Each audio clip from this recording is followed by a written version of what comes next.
My fellow Americans, tonight I'd like to talk with you about immigration. For more than 200 years, our tradition of welcoming immigrants from around the world has given us a tremendous advantage over other nations. It's kept us youthful, dynamic, and entrepreneurial. It has shaped our character as a people with limitless possibilities. People not trapped by our past, but able to remake ourselves as we choose. But today, our immigration system is broken, and everybody knows it. Families who enter our country the right way and play by the rules watch others flout the rules. Business owners who offer their workers good wages and benefits see the competition exploit undocumented immigrants by paying them far less. All of us take offense to anyone who reaps the rewards of living in America without taking on the responsibilities of living in America. And undocumented immigrants who desperately want to embrace those responsibilities see little option but to remain in the shadows or risk their families being torn apart. It's been this way for decades. And for decades, we haven't done much about it. When I took office, I committed to fixing this broken immigration system. And I began by doing what I could to secure our borders. Today, we have more agents and technology deployed to secure our southern border than at any time in our history. And over the past 6 years, illegal border crossings have been cut by more than half. Although this summer there was a brief spike in unaccompanied children being apprehended at our border, the number of such children is now actually lower than it's been in nearly 2 years. Overall, the number of people trying to cross our border illegally is at its lowest level since the 1970s. Those are the facts. Meanwhile, I worked with Congress on a comprehensive fix.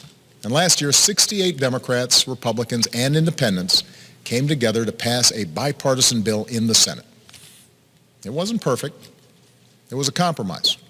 But it reflected common sense. It would have doubled the number of Border Patrol agents while giving undocumented immigrants a pathway to citizenship if they paid a fine, started paying their taxes, and went to the back of the line. And independent experts said that it would help grow our economy and shrink our deficits.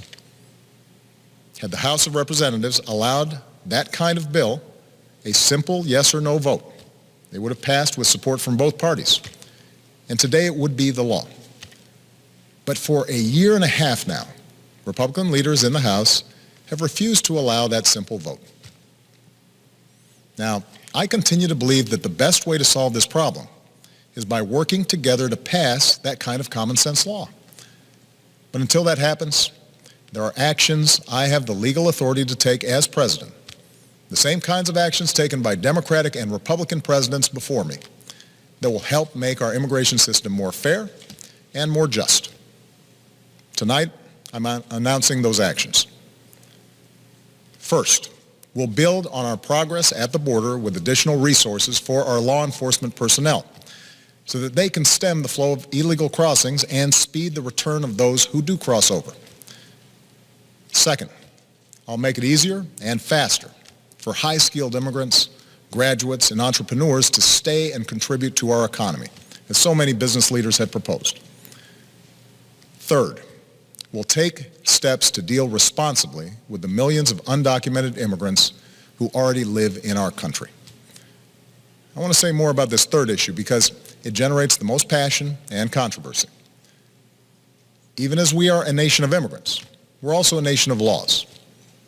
Undocumented workers broke our immigration laws, and I believe that they must be held accountable, especially those who may be dangerous. That's why over the past 6 years, deportations of criminals are up 80%. And that's why we're going to keep focusing enforcement resources on actual threats to our security. Felons, not families. Criminals, not children. Gang members, not a mom who's working hard to provide for her kids. We'll prioritize, just like law enforcement does every day. But even as we focus on deporting criminals, the fact is millions of immigrants in every state, of every race and nationality, still live here illegally. And let's be honest, tracking down, rounding up, and deporting millions of people isn't realistic. Anyone who suggests otherwise isn't being straight with you. It's also not who we are as Americans. After all, most of these immigrants have been here a long time. They work hard, often in tough, low-paying jobs. They support their families. They worship at our churches. Many of their kids are American-born or spent most of their lives here. And their hopes, dreams, and patriotism are just like ours. As my predecessor, President Bush, once put it, they are a part of American life. Now, here's the thing. We expect people who live in this country to play by the rules. We expect that those who cut the line will not be unfairly rewarded. So we're going to offer the following deal. If you've been in America for more than 5 years, if you have children who are American citizens or legal residents, if you register, pass a criminal background check, and you're willing to pay your fair share of taxes, you'll be able to apply to stay in this country temporarily without fear of deportation. You can come out of the shadows and get right with the law.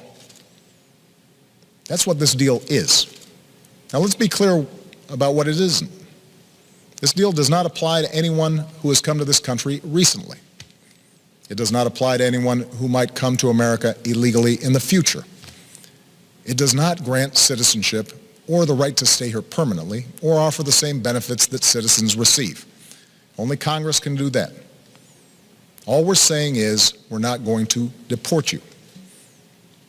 I know some of the critics of this action call it amnesty. Well, it's not. Amnesty is the immigration system we have today. Millions of people who live here without paying their taxes or playing by the rules, while politicians use the issue to scare people and whip up votes at election time. That's the real amnesty, leaving this broken system the way it is. Mass amnesty would be unfair. Mass deportation would be both impossible and contrary to our character. What I'm describing is accountability. You can come out of the shadows and get right with the law. If you're a criminal, you'll be deported. If you plan to enter the U.S. illegally, your chances of getting caught and sent back just went up. The actions I'm taking are not only lawful, they're the kinds of actions taken by every single Republican president and every single Democratic president for the past half century. And to those members of Congress who question my authority to make our immigration system work better, or question the wisdom of me acting where Congress has failed, I have one answer. Pass a bill. I want to work with both parties to pass a more permanent legislative solution. And the day I sign that bill into law, the actions I take will no longer be necessary. Meanwhile, don't let a disagreement over a single issue be a deal breaker on every issue. That's not how our democracy works. And Congress certainly shouldn't shut down our government again just because we disagree on this. Americans are tired of gridlock.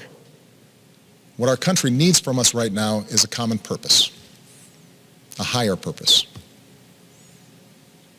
Most Americans support the types of reforms I've talked about tonight, but I understand the disagreements held by many of you at home.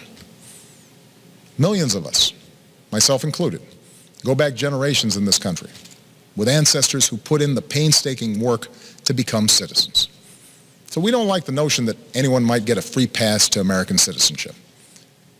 I know some worry immigration will change the very fabric of who we are, or take our jobs, or stick it to middle-class families at a time when they already feel like they've gotten the raw deal for over a decade.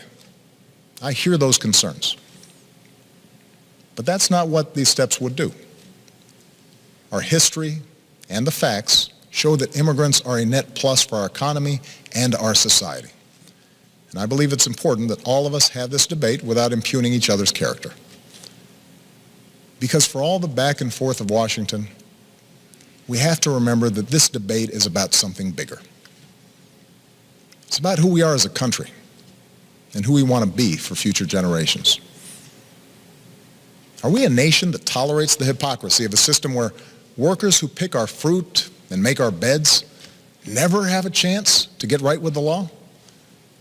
Or are we a nation that gives them a chance to make amends, take responsibility, and give their kids a better future? Are we a nation that accepts the cruelty of ripping children from their parents' arms? Or are we a nation that values families and works together to keep them together? Are we a nation that educates the world's best and brightest in our universities only to send them home to create businesses in countries that compete against us? Or are we a nation that encourages them to stay and create jobs here, create businesses here, create industries right here in America? That's what this debate is all about. We need more than politics as usual when it comes to immigration. We need reasoned, thoughtful, compassionate debate that focuses on our hopes, not our fears. I know the politics of this issue are tough, but let me tell you why I have come to feel so strongly about it. Over the past years, I've seen the determination of immigrant fathers who worked 2 or 3 jobs without taking a dime from the government and at risk any moment of losing it all just to build a better life for their kids. I've seen the heartbreak and anxiety of children whose mothers might be taken away from them just because they didn't have the right papers. I've seen the courage of students who, except for the circumstances of their birth, are as American as Malia or Sasha. Students who bravely come out as undocumented in hopes they could make a difference in the country they love. These people, our neighbors, our classmates, our friends, they did not come here in search of a free ride or an easy life. They came to work and study and serve in our military and above all contribute to America's success. Now, tomorrow I'll travel to Las Vegas and meet with some of these students, including a young woman named Astrid Silva. Astrid was brought to America when she was 4 years old. Her only possessions were a cross, her doll, and the frilly dress she had on. When she started school, she didn't speak any English. She caught up to other kids by reading newspapers and watching PBS. And she became a good student. Her father worked in landscaping. Her mom cleaned other people's homes. They wouldn't let Astrid apply to a technology magnet school, not because they didn't love her, but because they were afraid the paperwork would out her as an undocumented immigrant. So she applied behind their back and got in. Still, she mostly lived in the shadows until her grandmother, who visited every year from Mexico, passed away. And she couldn't travel to the funeral without risk of being found out and deported. It was around that time she decided to begin advocating for herself and others like her. And today, Astrid Silva is a college student working on her 3rd degree. Are we a nation that kicks out a striving, hopeful immigrant like Astrid? Or are we a nation that finds a way to welcome her in? Scripture tells us that we shall not oppress a stranger, for we know the heart of a stranger. We were strangers once too. My fellow Americans, we are and always will be a nation of immigrants. We were strangers once too. And whether our forebears were strangers who crossed the Atlantic or the Pacific or the Rio Grande, we are here only because this country welcomed them in and taught them that to be an American is about something more than what we look like or what our last names are or how we worship. What makes us Americans is our shared commitment to an ideal, that all of us are created equal and all of us have the chance to make of our lives what we will. That's the country our parents and grandparents and generations before them built for us. That's the tradition we must uphold. That's the legacy we must leave for those who are yet to come.